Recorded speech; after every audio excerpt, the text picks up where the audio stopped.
Yahawashi, Yahawashi, Bahashem, Rakakadash, all praise, honor, and glory go to the Most High Yahawah in the name of His Son Yahawashi. And I wanted to come with another quick one.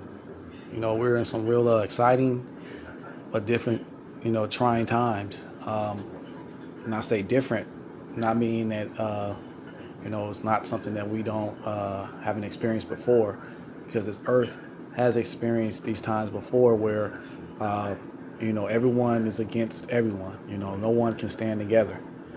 Right now, it seems like it's going to be, at least in America, Babylon, a civil war popping off. And, it seems right now it's going to be the people versus the government. But as things continue to get darkened and wickedness continues to prevail, you're going to see that people are going to turn against their own, people. It's going to be brother against brother. It's not going to be anyone standing that except for those of the hopeful elect, those of the chosen seed. They're going to be, together, in a sense. You're going to have to worry about every last person that you deal with, everyone that you might go to work with, laugh with, and your neighbors that are being neighborly now. Pretty soon, it's going to get to a time where everyone's heart is going to be darkened, except for those that are in this truth, doing it in sincerity and truth. Those men of the Lord that the Lord has chosen, that are going to be guided by the Rakakadash, holding on to these prophecies, knowing what's happening. If you're not part of that class, you're not going to be able to trust anyone. And it takes me over to Isaiah 9, and I'm going to start in verse 18.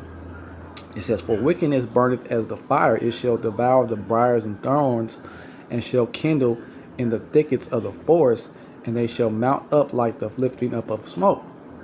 It says, "Through the wrath of Yahawah of heaven's armies is the land darkened, and the people shall be as the fuel of the fire. No man shall spare his brother." So it's getting closer and closer to a time where, right now, it's all kicks and shits and giggles, because, everyone is being waking up to what's going on. Everyone's turning against the so-called white man and nation of Edom. The so-called African Americans, Native Americans, and Latinos are still in the dark, so they're still having parties, still doing weddings and all things like that. But it's going to come a time when everyone's not going to be able to trust anyone. So we got to stand firm in this truth, and we got to continue to pray to Yahawashi, Yahawashi. And with that, just want to give all praise, honor, and glory to Yahawashi, Yahawashi, Bahashem Rakakadash. Double honors to all the apostles, the elders, teachers, preachers, priests, bishops that came before me, taught me this truth through the videos. Start with the apostles and elders, a great millstone.